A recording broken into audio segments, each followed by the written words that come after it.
कर लेते हैं, उस पिवट को उसकी राइट पोजीशन पे भी तो पहुंचाना होता है ना। ठीक है, तो उसको पहुंचाने का बेसिकली, ओके, उसको पहुंचाने का बेसिकली जो भी मेथड इस्तेमाल हो रहा है वो हमारा एन टाइम्स ले रहा है। ठीक है, तो हमारी इक्वेशन क्या बनेगी, यहीं से देख लेते हैं, हमारी इक्वेशन ये बन रही है। ठीक है,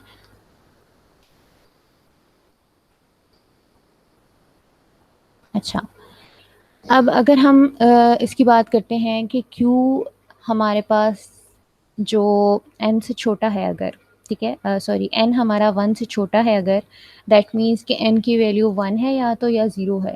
ठीक है, या कोई भी नेगेटिव नंबर तो वो कंसीडर नहीं होता, बिकॉज हम 0 to 1 ही उसको लेंगे। अच्छा, तो उसमें उस केस में हमारे पास आंसर क्या आएगा, 1। ठीक है, क्योंकि n अगर हम 1 है तो जाहिर है कितनी इटरेशंस होंगी, 1 इटरेशन होगी। अच्छा, अब इसको किस तरह सॉल्व करना है, यहाँ पर हमारी जो लिमिट है that is going from 1 to n। ठीक है, अब ये वाली हमारी इक्वेशन है, इसको हमने किस तरह सॉल्व करना है। यहाँ पे सबसे पहले हम अगर t 0 लगाते हैं, ठीक है, 0 से पहले इसको स्टार्ट, 0 से नहीं, अगर हम यहाँ पे 1 से स्टार्ट कर रहे हैं ना, ठीक है, तो यहाँ पे 1 लगाते हैं, अगर 1 लगाते हैं तो ये हो जाता है 0। ठीक है, इसके अलावा यहाँ पर अगर हम लगाते हैं तो ये हो जाता है n-1 और plus n।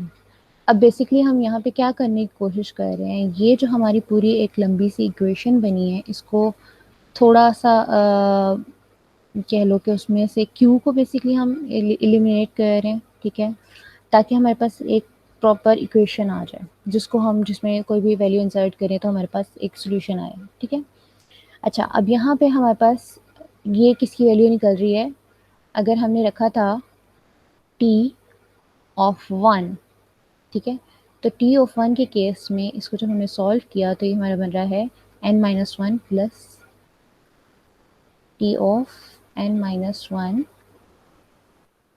Plus n plus 1। ठीक है, अब अगर हम t2 के केस में देखते हैं, तो t2 के केस में यहाँ पे हमारे पास जो इक्वेशन बनेगी, इस इक्वेशन को लिख लेते हैं पहले तो, t ऑफ q-1, ठीक है, plus t of q-n, sorry n-q है ये, n-q और प्लस n। अच्छा, यहाँ पर हमने जब 1 रखा था तो आ, हमारे पास ये वाली इक्वेशन बनी थी। ठीक है, अब इसको याद रखना है, क्योंकि जब भी हमारे पास t1 वाली इक्वेशन आई, t1 वाली हमारे पास कोई भी सिचुएशन आएगी, उसमें हमें कौन सी वैल्यू एंटर करनी है, ये वाली।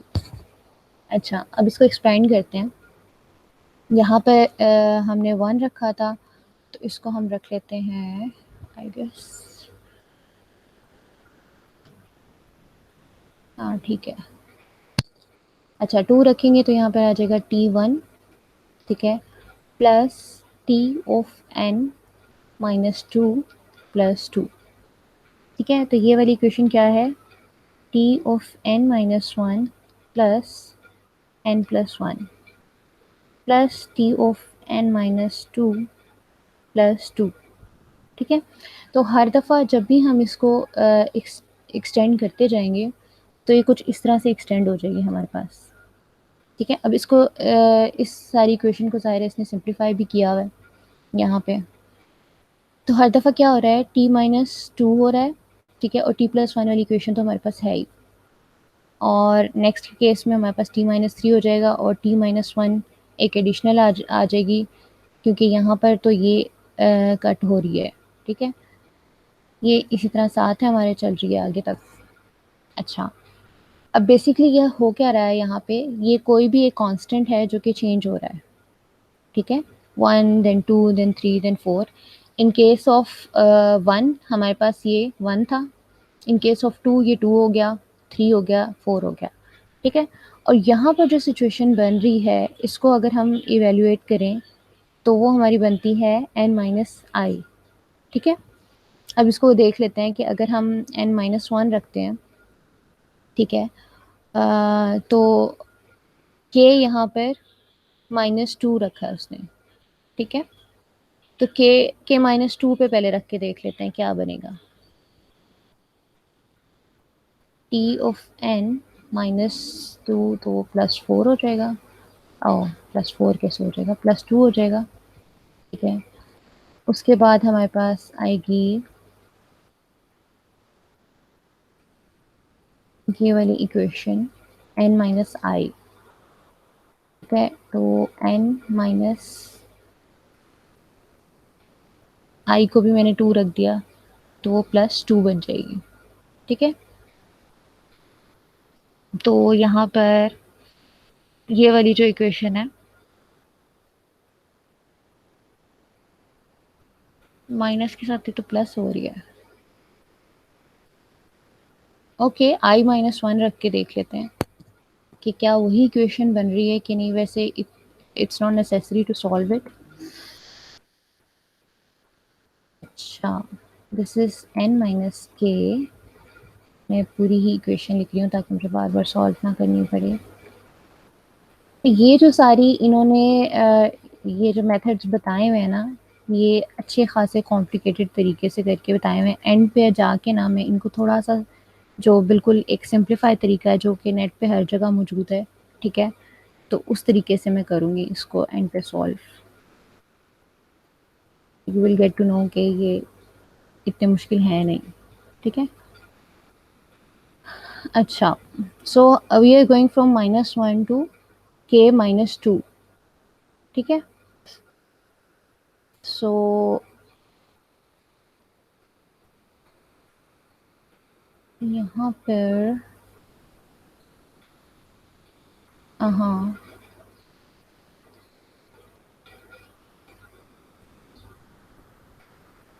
This will be n plus one.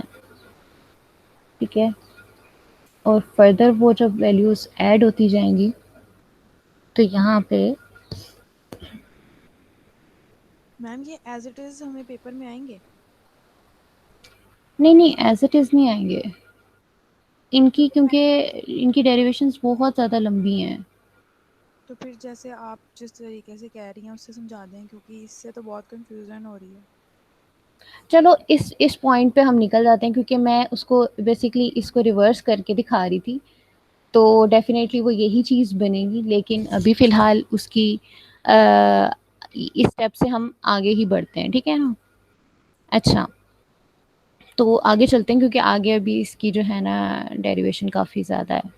Derivation कह रही हूँ, फर्दर सोल्यूशन जो है सॉल्व इसको काफ़ी ज़्यादा किया हुआ है। अच्छा, आगे क्या है, हम लोगों ने इसको, वो क्या कह रहा है कि यहाँ पे अगर हम टी वन बाहर निकाल लेते हैं, ठीक है, क्योंकि टी वन की हमें वैल्यू पता है जो कि वन है। ठीक है, और के को क्या रख देते हैं, एन माइनस वन। ठीक है, तो एन माइनस वन रखने से क्या होगा, यहाँ पे थ्री हो जाएगा। N minus minus one minus minus two, three हो जाएगा, माइनस थ्री। ठीक है, तो अब यहाँ से कहाँ से स्टार्ट कर रहे हैं, थ्री से स्टार्ट कर रहे हैं और उन सबको ऐड कर रहे हैं। उसी तरह मैं अगर वन बाय वन उसको ऐड करके दिखाती तो ये वही सारा प्रोसीजर है। उसको वन बाय वन वो ऐड कर रहा है और कहाँ तक जा रहा है, एन तक। ठीक है, एन तक, फिर एन प्लस वन तक। तो इस पूरी इक्वेशन को अगर हम इवेल्युएट करते हैं तो ये हमारे पास अरिथमेटिक सीरीज बनती हैं। ठीक है, और अरिथमेटिक सीरीज का जो फॉर्मूला है वो इस तरह से इवेल्युएट होके हमारे पास ये एक इक्वेशन निकलती है। ठीक है, अब इसको अगर आप सॉल्व करो तो इसमें आपके पास ये देखो, अगर आप इन दोनों को मल्टीप्लाई करो, ठीक है, तो एक टर्म बनेगी, लेकिन उस टर्म में जो डोमिनेटिंग वैल्यू होगी वो एन स्क्वायर की होगी। ठीक है, अब हम इसको थोड़ा सा अपने तरीके से भी करके देख लेते हैं। अगर हम यहाँ पर लेते हैं एन, ठीक है, और इसको हम स्प्लिट करते हैं। ठीक है, अब हम इसको स्प्लिट कर रहे हैं, लेकिन हम क्या बात कर रहे हैं, वर्स्ट केस की। ठीक है, अब वर्स्ट केस को पहले थोड़ा सा समझ लेते हैं कि वर्स्ट केस किस तरह से होगा। वर्स्ट केस इस तरह होगा क्विक सॉर्ट का, कि अगर हमें हमारे पास एक ऐसी अरे हमें मिल रही है जो कि ऑलरेडी सॉर्टेड है। ठीक है, और सेकंड थिंग कि हम उसका या तो उसकी एक्सट्रीम वैल्यूज ले रहे हैं। ठीक है, उसका या तो बिल्कुल बिगनर जो बिल्कुल उसका पहला एलिमेंट है, या उसका वो ले रहे हैं एज अ पिवट, या उसका last element as a pivot ले रहे हैं। ठीक है, तो इसके केस में हमारे पास क्या है, ये एक वर्स्ट केस बनता है। अच्छा, अब आप ये सोचोगे कि सॉर्टेड अरे जब ऑलरेडी है तो फिर हमें उसको सॉर्ट करने की क्या ज़रूरत है। तो बात दरअसल ये एक्चुअली अगर बहुत सारे केसेस में ऐसा होता है कि आपने आपके पास ऑलरेडी एक सॉर्टेड अरे थी, ठीक है, लेकिन जैसे ही एक न्यू एलिमेंट आया आपने अगेन उसको सॉर्ट करना है, ठीक है, फिर एक एलिमेंट ऐड हो गया, दो तीन एलिमेंट ऐड हो गए, बट आपके पास ऑलरेडी जो आपने सॉर्ट की हुई थी वो तो की हुई थी, लेकिन अब जो एलिमेंट ऐड हुए हैं उनके साथ भी तो उसको सॉर्ट करना है ना, ठीक है। तो इसके केस में हमारे पास वर्स्ट केस जो है हमारा, ठीक है, उसमें हर दफ़ा हमारा क्या हो रहा है, एलिमेंट n-1 हो रहा है, ठीक है। फर्दर जब हम इसको सॉल्व करते हैं, अब जाहिर है ये अगर हमने ये वाला एलिमेंट सेलेक्ट किया है, ठीक है, तो अब अरे किस पे काम करेगी, इस वाले हिस्से पे, ठीक है। तो बेसिकली ये वाला अगर हमारा पिवट हमने सेलेक्ट कर लिया था, उसको हमने उसकी एग्जैक्ट पोजीशन पे लगा दिया, तो नेक्स्ट टाइम जो भी होगा वो n-1 होगा, ठीक है। अब ये इसकी राइट पोजीशन पे लग चुका है, ठीक है, जो भी एलिमेंट था हमारा, या इधर से ले लो या इधर से ले लो, ठीक है। तो हर दफ़ा जो अरे होगी वो क्या हो जाएगी, n-1 के साथ वो आगे फर्दर कॉल जाएगी, ठीक है, क्योंकि लेफ्ट को तो उसने कॉल नहीं किया, लेफ्ट पे तो कुछ था ही नहीं, ठीक है, तो वो राइट को कॉल करेगा, और नेक्स्ट टाइम जब कॉल करेगा तो वो n-2 हो जाएगा, ठीक है।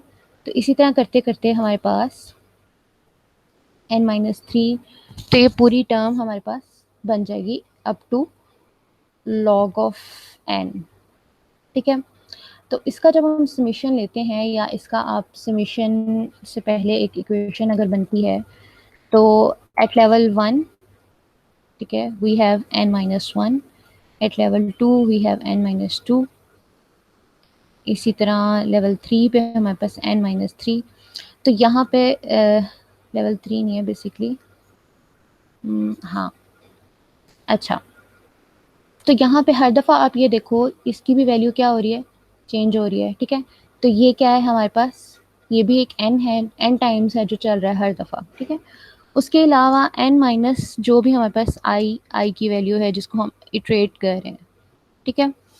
अब इन दोनों को जब आप मल्टीप्लाई करोगे तो जाहिर है आपके पास जो इक्वेशन निकलेगी that will B o of n square, ठीक है। तो अगर इसको सिंप्लीफाई करें तो इस तरह से इसका ये पूरा सोल्यूशन है, ठीक हो गया।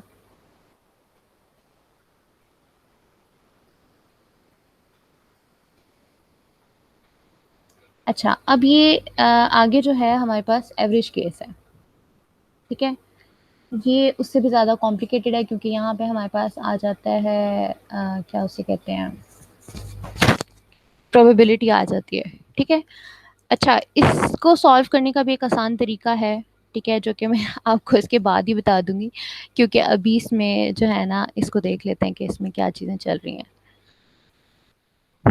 ओके, इसमें हमारे पास प्रोबेबिलिटी है यहाँ पे 1/n। अब जो भी हम नंबर लेंगे, ठीक है, हम इस अरे में से कोई भी नंबर ले रहे हैं, तो बेस्ट केस या एवरेज केस क्या है कि वो इसको पूरा पूरा हाफ कर देगा, ठीक है, पूरा पूरा या एक अप्रोक्सीमेट वैल्यू तक हाफ कर देगा, ठीक है। ये जो हमारी अरे है, जो भी पिवट सेट होगा, क्यू जो भी होगा वो इसको बिल्कुल हाफ कर रहा है, ठीक है। फर्दर ये डिवाइड हो रही है इतने हाफ में, ठीक है, और क्यू जो है इसको फर्दर डिवाइड कर रहा है कुछ पार्ट्स में।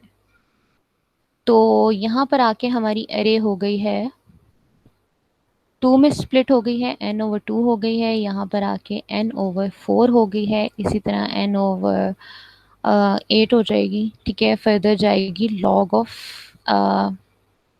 n तक, ठीक हो गया। अच्छा, अब इसमें क्या है कि अगर हम बात करें कि हमारा जो पिवट है, ठीक है, उसकी क्या प्रोबेबिलिटी है, तो उसकी प्रोबेबिलिटी हमारे पास बनती है 1/n, ठीक है। अब ये 1/n क्या है बेसिकली, कि वो ज़ाहिर है उस पूरी अरे में से, ठीक है, कोई एक एलिमेंट होगा, ठीक है, और उसकी एग्जिस्टेंस की प्रोबेबिलिटी क्या होगी, 1/n। सिमिलरली इसमें भी जो हमारा केस है जिसमें हमारे पास n या तो 1 है या 0 है, तो उसके केस में हमारे पास क्या आएगा, 1 आएगा आंसर, ठीक है। अच्छा, दूसरे केस में हमारे पास ये सेम इक्वेशन है, ठीक है, लेकिन इसमें हमारे पास q1 से जा रहा है n तक, और साथ में हमारे पास ये प्रोबेबिलिटी लग गई है। अच्छा, यहाँ पर अब इसको थोड़ा सा सॉल्व करके अगर देखते हैं, उसी तरह एक्सपेंड किया हुआ है इसको, ठीक है। तो इसको एक्सपेंड जब करते हैं तो सब हर एक के साथ क्या लग रही है, प्रोबेबिलिटी अलग से लग रही है, ठीक है। और उसने क्या चीज़ दिखाई है यहाँ पे, कि अगर हम इसको फर्दर एक्सपेंड करते जाएं तो एट द एंड लेवल हमारे पास क्या आएगा, t of N minus one, t of zero और प्लस वन। अब ये एंड लेवल क्या है, ये बेसिकली हमारे जो बिल्कुल लीफ नोड्स हैं ये वो हैं, ठीक हो गया। ओके, अब यहाँ पर रिकरेंस है। अब इस एक्सप्रेशन को सॉल्व करना है, जो कि ये इतना लंबा एक्सप्रेशन है, ठीक है। इसको सॉल्व करना है। इसको सॉल्व करने के लिए वो क्या कह रहा है, एक तरीका है, दैट इज कॉल्ड इंडक्शन, ठीक है। अच्छा, इंडक्शन में क्या होता है बेसिकली, आप एक वैल्यू एज्यूम करते हो कि अगर मैं फॉर एग्जांपल कोई एक लिमिट लगा के देखी, ठीक है, उस लिमिट पे आपके पास क्या रिजल्ट आ रहा है, ठीक है, आप उसको अपने पास सेपरेट रख लेते हो। अब इसने यहाँ पे क्या एज्यूम किया है, इसने एक तो सबसे बड़ी जो बात एज्यूम की है यहाँ पे, इसने कहा है कि अगर हमारे पास कोई भी एक फंक्शन है, ठीक है, इसने कहा है अगर हमारे पास कोई भी एक फंक्शन है that will be less than equal to c of n log n, ठीक है। किस केस में, कि जब हमारे पास n greater than equal to होगा 2 के, क्योंकि 1 के केस में हमने देख लिया, ठीक है, 1 के केस में आंसर क्या आएगा, 1, ठीक है। फंक्शन या टी ऑफ 1 जो होगा वो आंसर क्या देगा, 1। अच्छा, तो 2 के केस में क्या होगा, हमारे पास आएगा n log n, लेकिन वो किसी कांस्टेंट के साथ होगा, ठीक है। अभी हमने देखा था कि जब हमने इसको फर्दर डिवाइड करते जा रहे थे तो 1 और 1 के साथ एन स्क्वायर लग रहा है, 2 के साथ एन स्क्वायर लग रहा है, इस तरह से ही साथ में कोई एक स्पेसिफिक कांस्टेंट हमारे साथ आ रहा था, ठीक है, नीचे तक।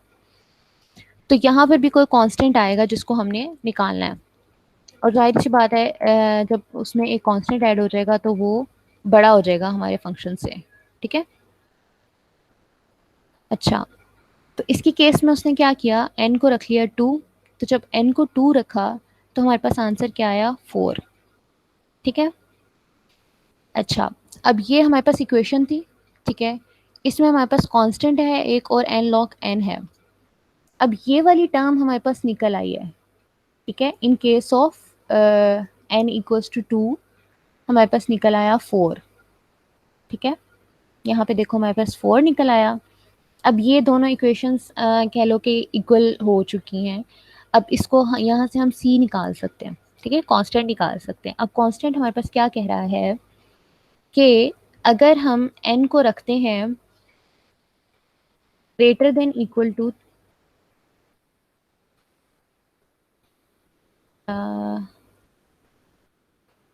ओके, अगर हम रखते हैं ग्रेटर देन इक्वल टू 2, तो हमारे पास कांस्टेंट क्या आता है, 2.88 समथिंग, ठीक है, जिसको उसने कह दिया कि 2.88 ना कहो, आप इसको 3 कह लो, ठीक है। ये हमारी वैल्यू निकली है। अब ये उसने किस तरह से किया है, ये बेसिकली उसने सबसे पहले वैल्यू इंसर्ट की है। पहले हमने इंसर्ट की थी 1, 1 के केस में 1 निकल आया, 2 के केस में कांस्टेंट 3 निकल आया, ठीक है। अब देखते हैं कि ये कितने एक्यूरेट है, क्या है क्या नहीं। अच्छा, दूसरी बात उसने क्या की है, एक और हाइपोथेसिस है, इंडक्शन हाइपोथेसिस। उसी तरह जिस तरह उसने ऊपर कहा था कि अगर मैं 2 लेती हूँ वैल्यू को, 2 लेता हूँ वैल्यू को, तो क्या हमारे पास रिजल्ट आएगा, ठीक है। अब एक और हाइपोथेसिस ने यहाँ पे एज्यूम किया है। उसने क्या कहा है कि अगर मैं कोई भी n प्राइम लेता हूँ तो वो n से छोटा होगा। मतलब अगर मेरे पास ये अरे है, ठीक है, अगर मैं इसमें से इस हिस्से को सॉर्ट करूँ, ठीक है, तो उसका उसका भी result same n log n आना चाहिए, ठीक है। लेकिन मैं इसको फिलहाल एज्यूम कर लेती हूँ कि n log n नहीं है, ये n log n प्राइम है, ठीक है, क्योंकि इसकी जो टाइम पूरी अरे का जो टाइम है that is n log n, ठीक है। तो जो उसका सब अरे होगी उसका जो टाइम होगा दैट विल बी, वैसे तो ये मैंने पूरे पे प्राइम लगा दिया है, लेकिन उसने ये इस तरह से कहा है कि ये इस तरह से बनेगा, ठीक है। और ये जो हमारी अरे होगी इसका साइज होगा n प्राइम, ठीक है। बस ये एक इंडिकेशन है कि ये इसका एक सब पार्ट है, ठीक है। अब यहाँ पे जो हम अरे ले रहे हैं, जो हम 2 से स्टार्ट करवा रहे हैं, ठीक है, ये हमारे पास एक अरे थी, ठीक है। अगर हमारा साइज 1 है तो उसके केस में हमें पता है हमारे क्या आंसर आ रहा है, 1 आंसर आ रहा है। लेकिन इन केस ऑफ 2, अगर हमारे पास n जो है वो 2 है, ठीक है, तो उसके केस में 3 आ रहा है। लेकिन अब क्या है कि अगर हम कहते हैं कि ये हमने एक केस लिया, ठीक है, दिस वाज n प्राइम, ठीक है, तो उसके केस में हमारे पास सी ये आ रहा है। तो अब हम आगे फर्दर देख सकते हैं कि अगर हम इसकी वैल्यू बढ़ाएंगे तो क्या क्या चीज़ें हमारे पास चेंज होंगी। ओके, आगे इसने क्या किया, यहाँ पे इसको एक्सपेंड किया है। आ, हाँ ठीक है। अच्छा, इसने यहाँ पे इसको पूरे को अलग अलग करके लिख दिया है। बेसिकली ये आपके पास टर्म कुछ इस तरह से बनेगी। ये जो एन है ना, ये सेपरेट है, ठीक है। ये सेपरेट इस तरह से है क्योंकि जब इस पे सबमिशन लिया तो यहाँ पे कोई भी इटरेशन नहीं हो रही, तो ये अलग हो गया टर्म्स है हमारी। लेकिन ये जो 2 टर्म्स है ना, ये सबमिशन में ही आ रही हैं अभी भी, ठीक है। अच्छा, अब क्या हो रहा है, बेसिकली हमारे पास जो अरे थी, अच्छा, हमारे पास जो अरे थी इसको जब हमने हाफ किया दो दो पीसेस में, ठीक है, तो फर्दर इसकी जब एक्सपेंशन होगी या इसकी एक्सपेंशन होगी, ठीक है, इसको उसने क्या कहा हुआ है कि ये हमारा है टी ऑफ 1 to q, और ये है T of q to n। ये मैं हमेशा ही बोल रही हूँ, n-q, हाँ n-q, ठीक है। अच्छा, अब वो ये कह रहा है कि इसका जो टाइम लगेगा और इसका जो टाइम लगेगा, ठीक है, वो तकरीबन तकरीबन आपका सेम होगा, ठीक है। सेम से क्या मुराद है कि इसमें जितना भी फर्दर वो डिवाइड कर रहा है उसको, ठीक है, बिकॉज ये बिल्कुल हाफ है, ठीक है। ये भी एक तरह का एन प्राइम है, ये भी एक तरह का एन प्राइम है, ठीक है। तो जब आप इसको कंबाइन करेंगे और इसका टाइम भी सेम है, इसका टाइम भी सेम है, तो ये बेसिकली हमारे पास हो जाएगा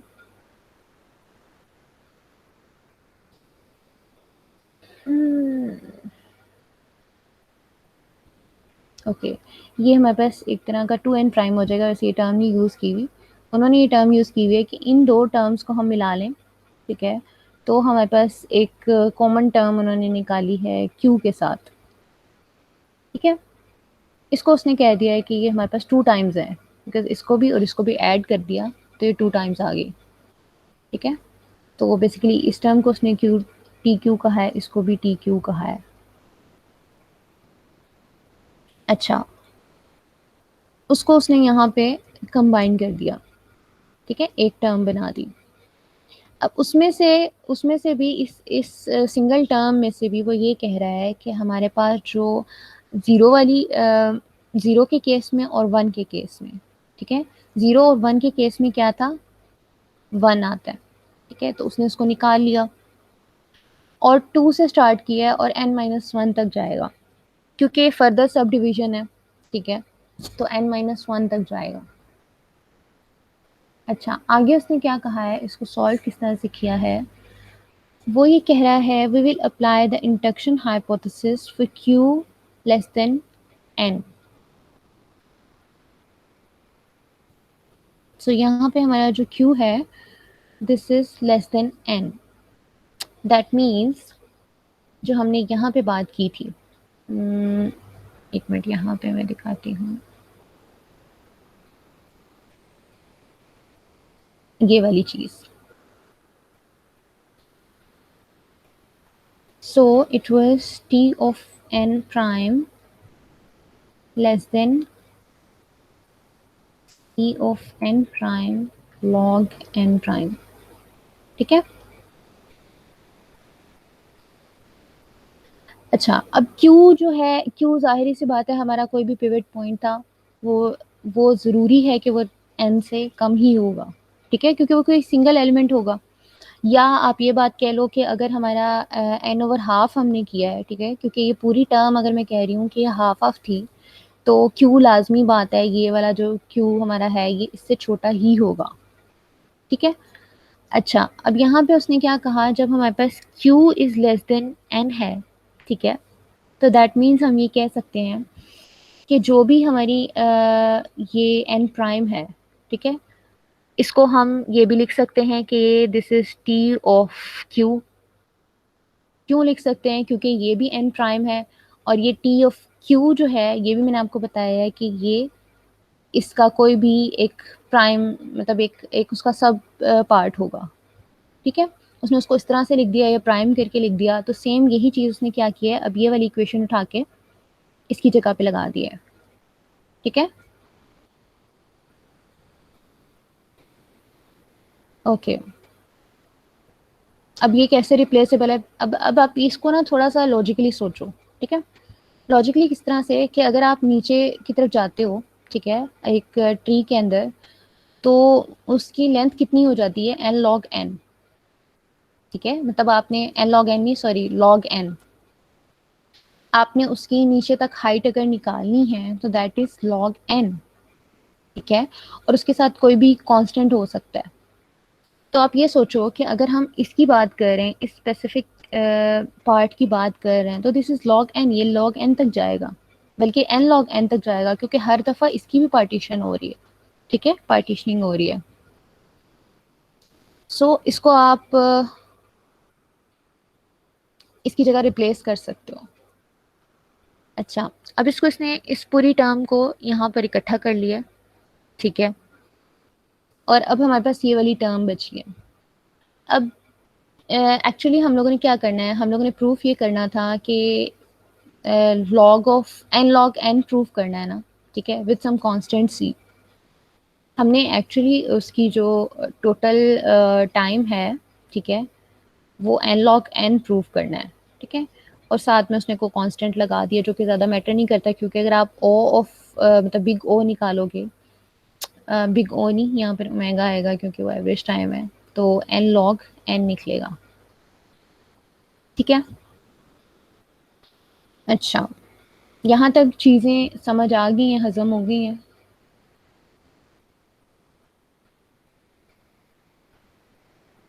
मैम एक दफा ना मतलब खुद से करनी पड़ेंगी, थोड़ी सी मुश्किल है, मतलब हाँ, हजम करने लेकिन में ना वक्त लग इसकी, रहा है। हाँ इसकी ना बहुत ज़्यादा कैलकुलेशन में ना जाना, क्योंकि बहुत ज़्यादा कैलकुलेशन में चले गए तो फिर वो आगे कैलकुलस भी आ जाएगी, अरिथमेटिक सीरीज भी आ जाएंगी, और वो पता नहीं कौन कौन से फार्मूलाज आ जाएंगे।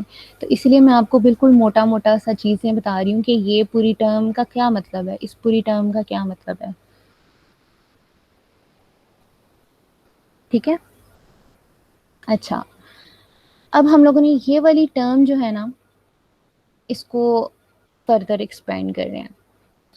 अच्छा, वो क्या कह रहा है कि रिकॉल फ्रॉम कैलकुलस, अब कैलकुलस में आ गए हैं, ठीक है, कि ये जो हमारा फंक्शन है, कोई भी फंक्शन मोनोटोनिकली इंक्रीजिंग होता है अगर ये हमारे पास कोई भी समीशन है, ठीक है।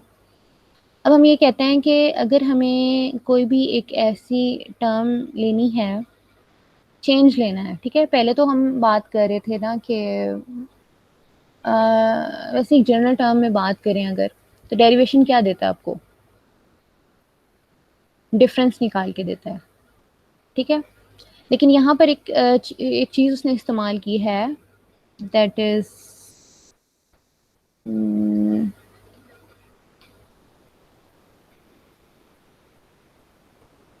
ओके, नहीं इंटीग्रेशन ही है, बट हाँ सम चेंज हो गया है,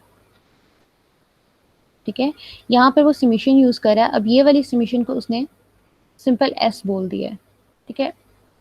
अच्छा, बात में क्या कहना चाह रही हूँ, मैं ये कहना चाह रही हूँ कि आप अगर एक सीरीज है, ठीक है, उनका सम ले रहे हो, ठीक है, और अब आप इसमें से कहते हो कि मुझे इसमें से सिर्फ वो वाला पार्ट चाहिए या इंक्रीजिंग पार्ट चाहिए, ठीक है। फॉर एग्जांपल हमारे केस में जीरो और वन तो है ही हैं, ठीक है, उस पे तो हमें पता है कि वो वन टाइम चल रहा है, ठीक है। अगर 0 नंबर की अरे दे देंगे तो भी वन टाइम चलेगा, अगर हम उसे एक एलिमेंट की अरे दे देंगे तो भी वो वन टाइम चलेगा, ठीक है। अब हम ये देखना चाह रहे हैं कि अगर नंबर्स इंक्रीज होते हैं तो क्या होगा, ठीक है। तो मोनोटोनिकली इंक्रीजिंग का मतलब ये है कि अगर हम कहते हैं कि 2 है तो अब जितनी भी हमें वैल्यू मिलेंगी वो 2 से बड़ी मिलेंगी, ठीक है। 2 से छोटा नहीं हो सकता, 2 इज द लीस्ट नंबर जहां तक हम जा सकते हैं, लीस्ट लिमिट है हमारी। अच्छा, अब ये जो समीशन है इसको उसने उसकी इंटीग्रेशन की है, ठीक है। अब इंटीग्रेशन क्यों की है वो भी हम देखते हैं क्यों की है। ये इंटीग्रेशन की है लिमिट्स के साथ,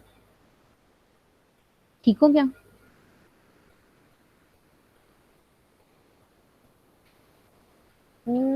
बेसिकली यहाँ पे अ, हाँ, इसको सॉल्व करके हमारे पास एक टर्म आएगी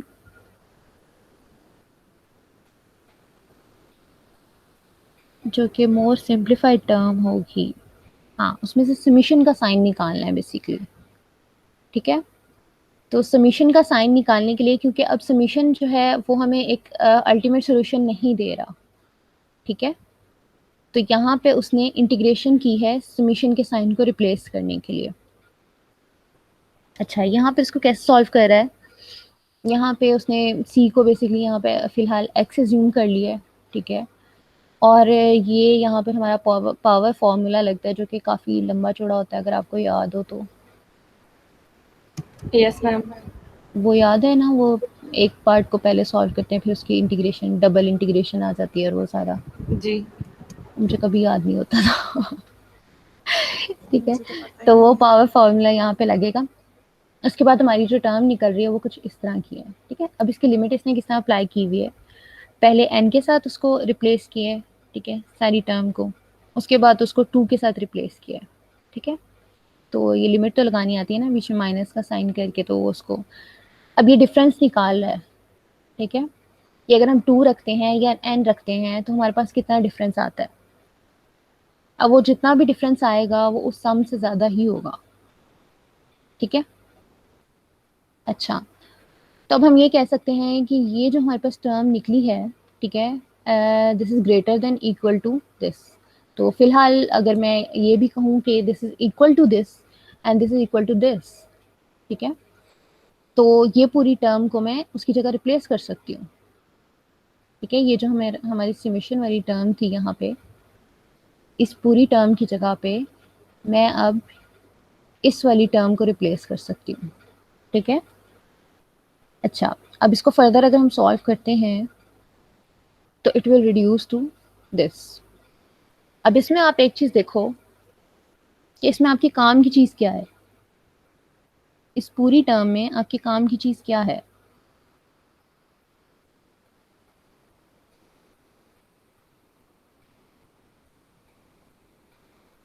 मतलब मकसद मकसद वाली चीज क्या है, ये तो एक इक्वेशन सी लग रही है ना, इस इक्वेशन में से आप क्या निकाल सकते हो।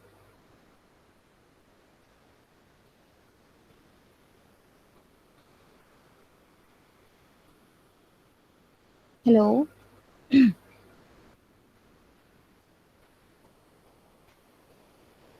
Yes ma'am. इस पूरी इक्वेशन में से क्या निकलता समझ आ रहा है। कुछ समझ नहीं आ रहा। नहीं समझ आ रहा। अच्छा, मैंने यहाँ पे एक बात कही थी कि हमें क्या चाहिए, ये टर्म, ठीक है। इस टर्म के अलावा जितनी भी हमारे पास चीज़ें निकलेंगी उनको हम या तो इग्नोर कर सकते हैं या हम उनको अलग से कह लो कि सब्स्टिट्यूट कर सकते हैं किसी चीज़ के साथ, ठीक है। तो आप यहाँ पे देखो हमारी यहाँ जो काम की टर्म है वो सिर्फ ये वाली है, सी एन लॉग एन बोली। C n of log n. हाँ। क्योंकि हम लोगों ने प्रूव यही करना था ना कि जो भी हमारा फंक्शन है that will be equal to n log n, ठीक है। तो इसमें भी एन लॉग एन टर्म जो है वो हमारी सबसे ज़्यादा काम की है। अच्छा, अब इस टर्म को, इस पूरी टर्म को किस तरह से उसने रिड्यूस किया हुआ है, सी को उसने यहाँ पे लिया है 3, ठीक है। तो C3 हमारे किस केस में आया था, जब हमने यहाँ पे n को लिया था ग्रेटर देन 2, ठीक है, तो हमारे पास C3 आया था। ओके, सी यहाँ पे उसने n को क्या किया है, ग्रेटर देन 3 लिया है, बिकॉज ऑफ कोर्स वो भी ग्रेटर देन 2 है, ठीक है। तो यहाँ पे जब इसको पूरी टर्म को उसने निकाला तो यहाँ पर आया -1/2, ठीक है। अब -1/2 क्या टर्म है? -1/2 एक ऐसी टर्म है जो कि आपके फंक्शन में हमने कहा था कि अगर लेस देन है तो हम उसको 1 कह सकते हैं, ठीक है। तो ये 0 से लेस देन है और इक्वल टू। हाँ, तो अब आप इसको ये कह सकते हो, एक मिनट, ये कहाँ आ गया, ओके। अब आप इसको ये कह सकते हो कि ये वाली जो हमारी टर्म है दिस इज इक्वल टू 0, अगर हम ये वाली चीज़ें सब्सटीट्यूट करते हैं तो, ठीक है। दैट मीन्स कि अगर हमने यहाँ पर, अब वो सारी पूरी इस चीज़ का क्रक्स है, ठीक है। From the basis case we had C, हमने क्या निकाला था 2.8, दैट इज क्लोज टू 3, ठीक है। सेटिस्फाइंग ऑल द कॉन्स्टेंट्स, दस सी को उसने क्या लिया 3, सी हमारे पास निकला 3, जो कि ऑफ कोर्स एक एन लॉग एन टर्म बनती है, ठीक है। तो अगर हम सी को इग्नोर भी कर दें तो इससे ज़्यादा फर्क नहीं पड़ेगा। अच्छा, अब इसको इसको करने का आसान तरीका, ठीक है, इतनी इतनी सारी कैलकुलेशंस के अलावा आसान तरीका, आसान तरीका क्या है, यहाँ पर हम आए, दिस इज एन, ठीक है, और n/2, n/2, ठीक है, and this will B n/4, ठीक है, n/4, फर्दर इसको इसी तरह डिवाइड करेंगे। तो यहाँ पे हमारे पास बेसिकली क्या हो रहा है, एट लेवल n, ठीक है, वी आर गेटिंग n ओ, यहाँ पे तो n ही है, ठीक है, नहीं तो 1 ही हो जाएगा। यहाँ पे at level 2 we are getting n/2, so +1 भी यहाँ पे कुछ होती है चीज़, +1 कर लो, n/2 ही कर लो, मेरा तो ख्याल है, ठीक है। अच्छा, at level 4 we have n/4, ठीक है। सिमिलरली 8 हो जाएगा तो हो जाएगा n/8। अब यहाँ पे क्या बन रहा है आपके पास, 2 की power i into n/2 raise to power i, ठीक है। अब इसको यहाँ पे अगर आप सॉल्व करते हो ना विद समीशन, ठीक है, i is going from 0 to n, तो ये हमारे पास निकलता है, this is 2i n/, I guess मैं इसको थोड़ा सा गलत कर रही हूँ, ओके लेट्स सी। अच्छा, यहाँ पे हम लॉग लेते हैं बेसिकली, ठीक है, तो लॉग जब लेंगे तो ये हमारे पास आ जाएगा,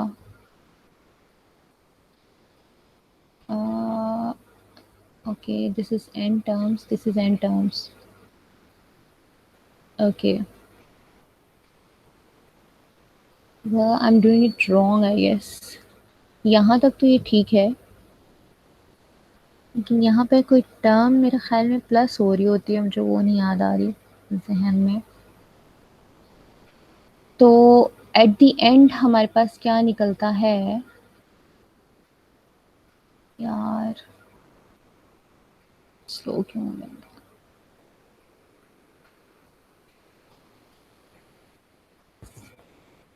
अच्छा, इस चीज को करने के भी ना 2-3 तरीके किए हैं लोगों ने, ठीक है। तो इस 2 रेज़ टू पावर n को जब हम सॉल्व करते हैं विद लॉग, ठीक है, दोनों साइड पे लॉग लेते हैं तो हमारे पास ये निकलता है n, ठीक है, और ये वाली चीज निकलती है log ऑफ n,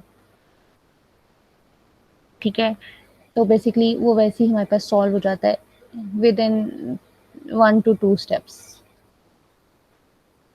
ठीक है। अच्छा, यहाँ पे मेरी वाकई थोड़ी गड़बड़ है, मैं इसको चेक करके आपको जो है ना नेक्स्ट टाइम बताऊंगी, इसको बिल्कुल क्लियर करके। ठीक है। तो यहाँ कैलकुलेशन में थोड़ी सी गड़बड़ आ रही है, अदरवाइज ये सिर्फ 1-2 स्टेप हैं, ठीक है, जिनसे हमारी ये कैलकुलेशन पूरी निकल आती है। Okay, further we have a concept, एक तो इन प्लेस है, ठीक है, दूसरा स्टेबल सॉर्टिंग है। अब इन प्लेस एल्गोरिदम्स कौन से होते हैं कि जो भी हमारे वो एल्गोरिदम्स हैं जो कि एक्स्ट्रा स्पेस नहीं ले रहे। ठीक है। फॉर एग्जांपल अगर हम हीप सॉर्ट कर रहे थे तो हीप के अंदर हम यहीं पर ही वैल्यू सॉर्ट करते जा रहे थे और हर दफ़ा n-1 के साथ उसको क्या उसे कहते हैं फर्दर प्रोसीड करते थे। ठीक है, कुछ याद है? उसमें हम एक्स्ट्रा स्पेस नहीं ले रहे। यस मैम, जो सॉर्ट हो जाती थी उसको हम माइनस कर देते थे वहाँ से। एग्जैक्टली अच्छा, अब मर्ज सॉर्ट में क्या होता था? मर्ज सॉर्ट में जब भी हमें 2 अरेज मिलती थी, ठीक है, उनको हमें मर्ज करने के लिए एक अलग से अरे चाहिए होती थी। ठीक है, इसका कंपेयर करते थे, इसका कंपेयर करते थे, फिर यहाँ पर एलिमेंट रखवाते थे। ठीक है, तो हर दफ़ा हम एक एक एलिमेंट को यहाँ से लेके एक एक्स्ट्रा स्पेस ले रहे थे। ठीक है, तो उसका मतलब ये है कि this algorithm is not in space. In space का मतलब है कि अपने ही जितनी उसको जितनी आपने उसको अरे दी है उसी के अंदर रहते हुए वो उसको पूरी को सॉल्व करेगा। ठीक है। अच्छा, दूसरा कॉन्सेप्ट क्या है? Stable sorting.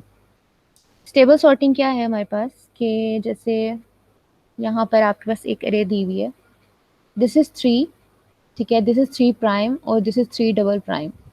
अब इसका क्या मतलब है कि बेसिकली उसने 3 दफ़ा आया, ठीक है, डुप्लीकेशन हुई है, लेकिन तीनों दफ़ा उसकी पोजीशन आप देखो क्या है। ये वाला 3 पहले है, प्राइम वाला बाद में है और डबल प्राइम वाला उसके बाद में है। तो जब भी सॉर्टिंग होगी तो इट शुड बी कि अगर हम कहें 3 हमारा पहले है, 3 प्राइम बाद में है, 3 डबल प्राइम उसके बाद है। ठीक है, दैट मीन्स कि अब इसने जब इसको सॉर्ट किया तो उसने उसका ऑर्डर का भी ध्यान रखा। ठीक है, लेकिन इस केस में क्या हुआ, जो अनस्टेबल है उसमें क्या है, उसने ऑर्डर का ध्यान नहीं रखा। ठीक है, डुप्लीकेट के केस में ऑर्डर हमारा आगे पीछे हो गया। ठीक है, तो इस चीज़ को डिस्कस करना भी क्यों ज़रूरी है?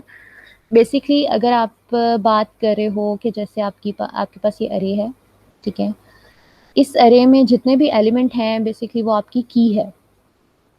ठीक है, और उस की से आगे फर्दर कोई या तो लिंक लिस्ट असाइंड है या आप वो कह लो कि की वैल्यू पेयर पड़ा हुआ है। ठीक है, आपकी अरे के अंदर अब आपने 2 अरेज को जब मर्ज किया, ठीक है, एक ये अरे थी और एक ये अरे थी, इसको लेट से आपने मर्ज कर दिया किसी तरह भी, तो आपके पास जो एलिमेंट थे वो डुप्लीकेट हो गए। ठीक है, अब डुप्लीकेट होने के केस में पड़े तो अपनी अपनी जगहों पे और उनके पास अपनी अपनी कीज़ हैं।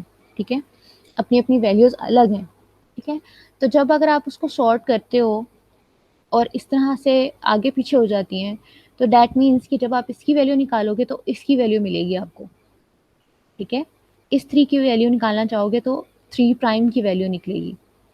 आगे पीछे होने की वजह से ये नुकसान होगा। ठीक है, तो यहाँ पर ये जो पैराग्राफ है ना इसमें से एमसीक्यूज वगैरह आ जाते हैं और इसमें से भी आ जाते हैं।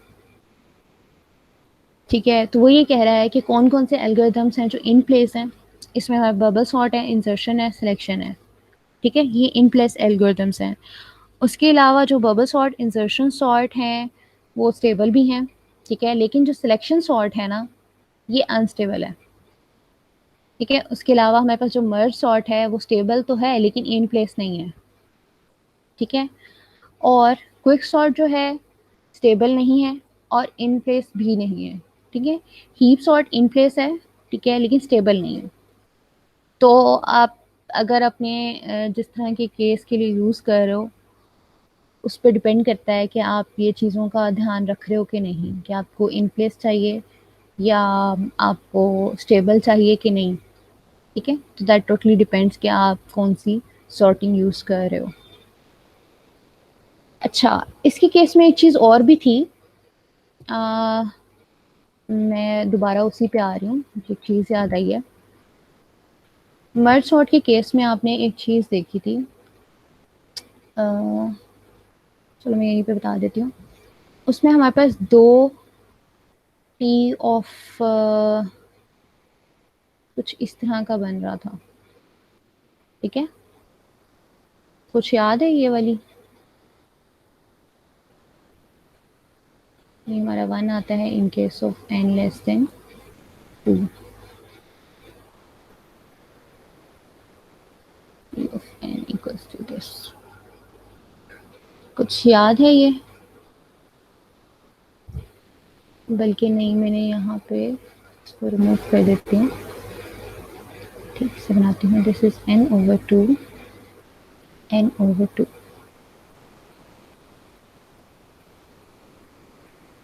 एनीवन? अच्छा, तो मर्ज सॉर्ट का मैं बता रही हूँ कि मर्ज सॉर्ट में हमारे पास इस तरह की एक टर्म बनती है, ठीक है? उसका क्या मतलब है कि आधे हिस्से को हम अलग सॉल्व कर रहे हैं, आधे हिस्से को अलग सॉल्व कर रहे हैं, ठीक है? और फिर हम उसको मर्ज कर रहे हैं। लेकिन क्विक सॉर्ट के केस में कुछ मैम वो इसी तरह डिवाइड की, एंड कंक्वेयर था। हाँ, डिवाइड एंड कंकर। अब क्विक सॉर्ट भी तो हमारे डिवाइड एंड कंकर ही है ना, जी। ठीक है? तो अब ये देखो कि क्विक सॉर्ट में भी हमारे पास जो पिवट होता है वो हाफ हाफ कर देता है, ठीक है? This is the first half, this is the second half, उसके बाद ये पार्टीशनिंग है, ठीक है? तो अगर मैं मर्ज सॉर्ट की बात करूँ तो उसके केस में दिस वाज फर्स्ट हाफ, ठीक है? This was the first half, this was second half, या रिकर्सिव कॉल कह लो इसको, ठीक है? This was the recursive call, this was again recursive call, और ये हमारे पास मर्जिंग था, मर्ज था, ठीक है? और इन केस ऑफ क्विक सॉर्ट ये सेम इसी तरह रिकर्जन हो रही है, ठीक है? और ये हमारे पास इसका क्या था, पार्टीशनिंग। पार्टीशनिंग क्या स्पेलिंग होता है? अच्छा, तो इसके केस में हमारे पास एन भी है, ठीक है? और दो हाफ उसके वो भी हैं। तो जब हम इसको सॉल्व कर रहे थे तो ये हमारे पास two of T of N over 2 बन रहा था, ठीक है? Plus plus N. तो इसको जब हम पूरी हमने ऊपर जो कैलकुलेशन की थी उसको सॉल्व करने के बाद वहाँ हमारे पास आ रहा था एन लॉग एन, ठीक है? तो यहाँ से भी आप इसका सॉल्यूशन निकाल सकते हो, ठीक है? ये मेरे जहन में एकदम से आ गया था तो मैंने बता दिया, अदरवाइज जो दूसरा सॉल्यूशन है वो मैं लाजमी बताऊंगी देख के, एक दफ़ा क्लियर करके, ठीक है? अच्छा, एक चीज़ और है यहाँ पे, ये बेसिकली वैसे तो अगले लेक्चर से रिलेटेड है, ठीक है? लेकिन क्योंकि चैप्टर ख़त्म हो रहा है तो इसको कवर कर लेते हैं। So what is this? ये बेसिकली वो चीज़ है जो मैंने आप लोगों को एक दफ़ा कहा था ना कि अगर हमारे पास टू आइटम्स हैं, ठीक है? For example x and y, तो इनके कितने पेयर बन सकते हैं, ठीक है? इसी तरह यहाँ पे उसने दिया हुआ है आपके पास A1, A2 और A3, ठीक है? ये तीन पेयर हैं, इनके कितने मल्टीपल पेयर्स बन सकते हैं, ठीक है? इसमें अब अगर आप ये वाला पेयर देखो तो ये क्या है, क्या सीक्वेंस है इसका? डिसेंडिंग बड़े से ऑर्डर। छोटे की तरफ। Exactly exactly. और ये वाला छोटे से बड़े की तरफ है, ठीक है? तो अगर आप वैसी नॉर्मली देखो तो इसके कितने पेयर बन सकते हैं, 3 फैक्टोरियल पेयर बन सकते हैं, ठीक है? अच्छा, मैम यहाँ 2 की पावर 3 जितने डिजिट्स हैं उतनी पावर रख के करते हैं। पावर रख के हम तब करते हैं जब हम ये कहें कि इसकी जगह पे मैं दो वैल्यूज ले सकती हूँ, ठीक है? या 1 या 0, और इसकी जगह भी 1 या 0 ले सकती हूँ, ठीक है? तो उसके केस में पहले तो हमारे पास दो एलिमेंट आ गए, ठीक है? और each element contain two different values, तो यहाँ पर हम 2 रेज टू पावर 2 कह सकते हैं, ठीक है? या इन केस अगर हम कहें एक्स वाई और जी, ठीक है? तो ये क्या है, थ्री थ्री पॉसिबिलिटीज हैं जिसमें हमारे पास पेयर कितने बन सकते हैं, 2। तो यहाँ पे मैं कह सकती हूँ 3 रेज टू पावर 2, ठीक। ठीक है? लेकिन इसके केस में हमारे पास हैं ही तीन एलिमेंट, उसमें और कोई पॉसिबिलिटी नहीं है, उसने कहा है कि इनके पेयर कितने बन सकते हैं, ठीक है, इनको मैं कितनी तरह से अरेंज कर सकती हूँ। अच्छा, यहाँ पर हमारे पास एक कॉन्सेप्ट है डिसीजन ट्री का, ठीक है। अब डिसीजन ट्री क्या है? कंपैरिजन, दिस इज, अच्छा इस पैराग्राफ को थोड़ा सा पढ़ते हैं।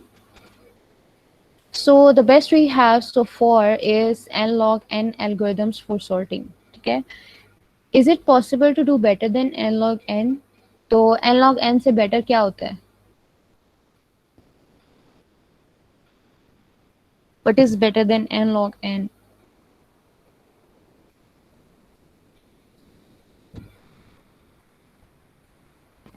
Any idea?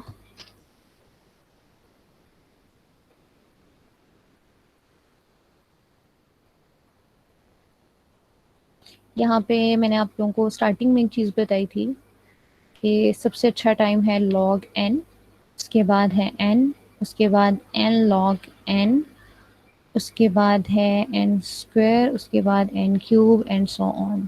जो सबसे वर्स्ट टाइम्स हैं that is n raise to power n, ठीक है, या n फैक्टोरियल भी आ जाते हैं। तो इससे बेहतर क्या है?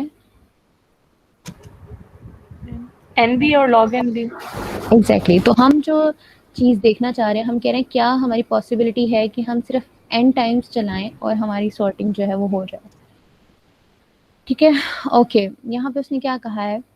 A sorting algorithm is solely based on comparison of keys in an array, then is it is impossible to sort more efficiently than omega n log n times. All algorithms we have seen so far are comparison based sorting algorithms, ठीक है।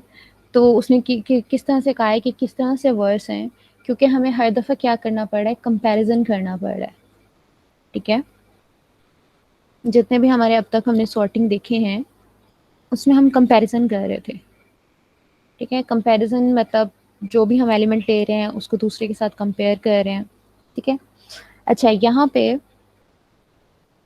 इसी same चीज़ को उसने एक decision tree में बना के दिखाया है, ठीक है। यहाँ पर अगर हमें इस लेवल तक पहुँचना है 3 to 1 तक, ठीक है, तो हमें पहले यहाँ पर आके डिसाइड करना है कि आइदर 1 जो है वो छोटा है या 2 छोटा है, ठीक है। तो अगर 1 छोटा नहीं है तो हम यहाँ जाएंगे, ठीक है। 1 हमारे पास 3 है ना, ठीक है। उसके बाद हम देखते हैं कि जो 1 है वो 3 से भी छोटा ना हो, उसके बाद 2 जो है वो 3 से छोटा ना हो। तो यहाँ पर हम नीचे तक इस ट्री में आएंगे, तब जाके हमें पता चला कि अच्छा ये जो है ये हमारा फाइनल आंसर है, ठीक है। अब इसको यहाँ पे देखते हैं कि यही जो हमने ऊपर एक बनाया था, ये 3 हमारे पास वैल्यूज थी, इसकी हमारे पास 6 पॉसिबिलिटीज थी, ठीक है। तो वो 6 पॉसिबिलिटीज कहाँ तक जाती हैं? ओके, अगर हमारे पास कोई भी n एलिमेंट है तो वो कहाँ तक जाएगा? n फैक्टोरियल तक। The height of the tree is exactly equal to t of n, the runtime of algorithm. The height is t of n because any path of the root to the leaf correspond to the sequence of comparison made by algorithm, ठीक है। Algorithm ने decide करना है कि वो कौन सा sequence choose कर रहा है। तो जो लीव्स हैं, लीव्स हमारे पास क्या आएंगे? 2 raised to power t of n। अब ये t of n क्या है? दिस इज n फैक्टोरियल, ठीक है। या आप अगर यहाँ पर हम बात करें स्क्वायर की, ठीक है, 2 स्क्वायर, 2 raised to power 2 जो भी होता है 4 होता है, ठीक है। तो हम किसी इस लेवल की बात कर रहे हैं, ठीक है। लेकिन वो क्या कहना चाह रहा है? वो कह रहा है कि हमारे पास कितने नंबर ऑफ पॉसिबिलिटीज हम अपने फंक्शन से किस तरह निकालेंगे, क्योंकि उसने उसको सिंप्लीफाई करना है ना। बेसिकली वो प्रूव करना चाह रहा है कि ये टाइम वर्स्ट होता है हमेशा एन टाइम से, ठीक है। वो तो हमें वैसे भी पता है कि वर्स्ट होता है। तो जो कंपैरिजन बेस्ड सॉर्टिंग एल्गोरिदम्स हैं जो भी हमने सारे पढ़े हैं ऊपर, ठीक है, वो हमारे पास किस्सा है। हम ये क्या कह रहे हैं कि जो भी हमारा ये टाइम निकलता है, that is greater than n factorial. ठीक है, एंड व्हाई दैट? ओके ठीक है, लीव्स आ गए। एक मिनट जरा।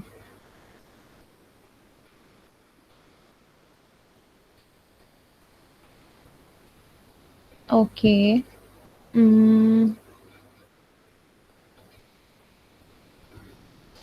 सो द थिंग इज कि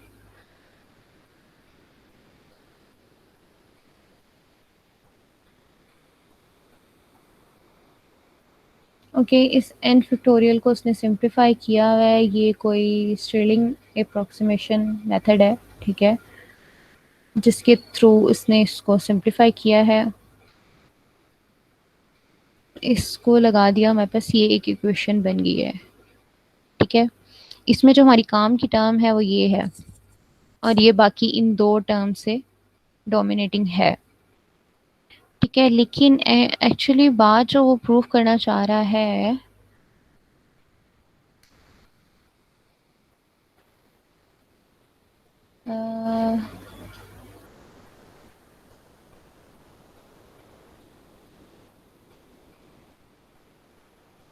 exactly equals to in the running time of the algorithm, the height n, because the path from the root to the leaf correspond to the sequence of comparison made by algorithm। ठीक है, वो each time comparison कर रहा है, 1 2 3।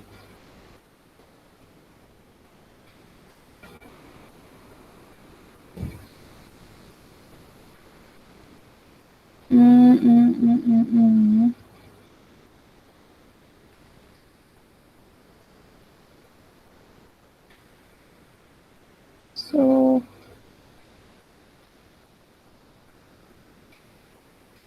Basically उसका कहने का मतलब ये है कि जो हमारा टी ऑफ एन है, ठीक है, that is n log N.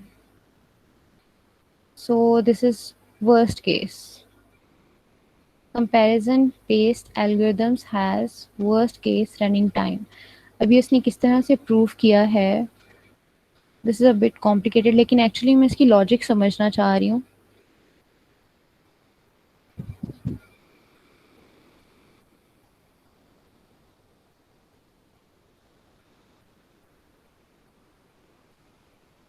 Okay, just leave it I guess. कुछ समझ में आ रही है वो क्या कहना चाह रहा है? ये तो समझ आ गई कि अच्छा हर दफा वो एक एक कंपैरिजन कर रहा है। ठीक है, कंपैरिजन करने की बेस पे हमारा जो भी रिजल्ट निकल रहा है, ठीक है, that is,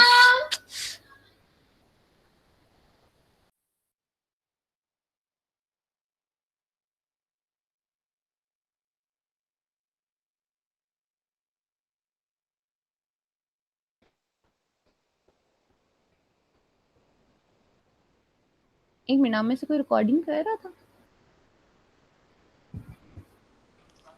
yes ma'am. Okay, मेरी एक्चुअली बहन जो है ना वो सोई हुई है, उसको मामा बुला रही है और वो उठ नहीं रही है। कोई बात नहीं मैम। तो पता है ना, नींद में कोई उठाए तो क्या होता है। रिकॉर्डिंग हम दोनों के पास ही रहनी है, मेरे पास और रूफा के पास। नहीं, एक्चुअली जैसे ये रिकॉर्डिंग बंद होती है ना, ये सर के पास जाती है। सर ने कौन सी सुननी है? हाँ सर सुनेंगे नहीं, ऑफ कोर्स उनके पास टाइम नहीं होता, उन्होंने कहा सुननी है। ये मैं वैसे ही बता रही हूँ, अगर उन्होंने अपलोड वगैरह करनी हुई तो। लेकिन खैर छोड़ो, नो वन बोदर। अच्छा, वैसे इस लॉजिक की मुझे बिल्कुल भी समझ नहीं आ रही, टू बी ऑनेस्ट। ये चीज समझ आई है कि ठीक है, हमारे पास कितनी पॉसिबिलिटीज हैं, ठीक है, लेकिन 2 raise to power t of n को समझ आ रही है बात?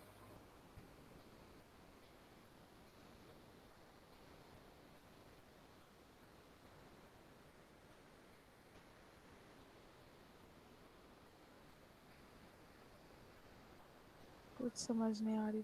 So there will be n factorial possible permutations. The height is exactly equal to t of n. Okay okay okay okay, तो ये बेसिकली बात है, the height of the tree is exactly equal to t of n. तो जो हम बात करते थे कि हमारे पास जो टोटल नंबर ऑफ नोड्स निकलेंगे, ठीक है, that will be n raise to power h, ठीक है। ये at at any certain point हमारे जो टोटल नंबर ऑफ नोड्स निकलते थे वो ये होते थे। तो बेसिकली वो कह रहा है कि हमारा जो टी ऑफ एन है दैट इज हाइट, ठीक है, कि जो टोटल नंबर ऑफ हमारे ऑपरेशंस हैं that is equal to the height. तो ये उसने इसको सिंपली इससे रिप्लेस किया हुआ है, जो कि अगर ना करता तो शायद ज़्यादा अच्छे से समझ आ जाती। ठीक है, so this is a comparison. अच्छा, अब ये सारी चीज़ क्यों की है बेसिकली मैम तो हम यहाँ टी पे। एन की जगह एच भी लिख सकते हैं 2 के साथ। हाँ, दैट इज इक्वल। अच्छा, ये सारी उसने चीज़ क्यों की है, बेसिकली वो ये समझाना चाह रहा है कि जो हमारे अगले चैप्टर में हम एल्गोरिदम्स जितने भी पढ़ेंगे ना, दो तीन ही है मेरे ख्याल में, रेडिक्स है, काउंटिंग सॉर्ट है, और इस तरह के एक दो एल्गोरिदम्स हैं। तो वो सारे जो है ना वो एन एन टाइम्स चलने वाले एल्गोरिदम्स हैं, ठीक है। So this was log n, और ये जो काउंटिंग सॉर्ट है इसका जब हम निकालेंगे तो ये हमारे पास निकलेगा total run time n times, ठीक है। तो उसके लिए उसने थोड़ा सा कंपैरिजन करके दिखाया है कि ये जितने भी हमने अभी पीछे किए जो एन लॉग एन थे वो हमारे कौन से थे, कंपैरिजन बेस्ड सॉर्टिंग एल्गोरिदम्स, ठीक है। अच्छा, ये एक चीज़ है जो मैं आप लोगों से शेयर करना चाह रही थी, ये चार्ट। इसमें ये देखो, ये जितने भी आपके एल्गोरिदम्स हैं, जैसे क्विक सॉर्ट देखो, इसका best time n log n है, एवरेज भी एन लॉग एन है, और जो वर्स्ट टाइम है दिस इज एन स्क्वायर, ठीक है। अब ये अगर चार्ट आप थोड़ा बहुत इस चीज़ को मेमोराइज कर लेते हो ना, तो इसमें से एमसीक्यूज बहुत आते हैं, क्वेश्चंस भी आते हैं और एमसीक्यूज भी आते हैं, ठीक है। ये मैं ना ग्रुप में शेयर कर दूंगी। इसमें कुछ एल्गोरिथम्स अभी मिसिंग है, ठीक है, लेकिन हाँ वो सॉर्टिंग के नहीं है तो इसलिए वो इसमें नहीं है। वो जिस जिसके साथ साथ आते रहेंगे ना, ठीक है, मैं वो आप लोगों को शेयर करती हूँ। जैसे ग्राफ्स वगैरह हैं, उनमें कोई शॉर्टेस्ट पाथ का है और वो सारे, तो उनके भी बेस्ट टाइम वर्स्ट टाइम सारे कैलकुलेट किए हुए हैं, तो वो मैं आप लोगों के साथ शेयर कर दूंगी, ठीक है। ओके। ओके, ठीक है फिर, see you in next class. Okay ma'am. Okay, अल्लाह हाफिज। मैम अल्लाह हाफ़िज़। असाइनमेंट का पूछना था मैंने। हाँ, एक सेकेंड। आपने असाइनमेंट फाइल नहीं शेयर की।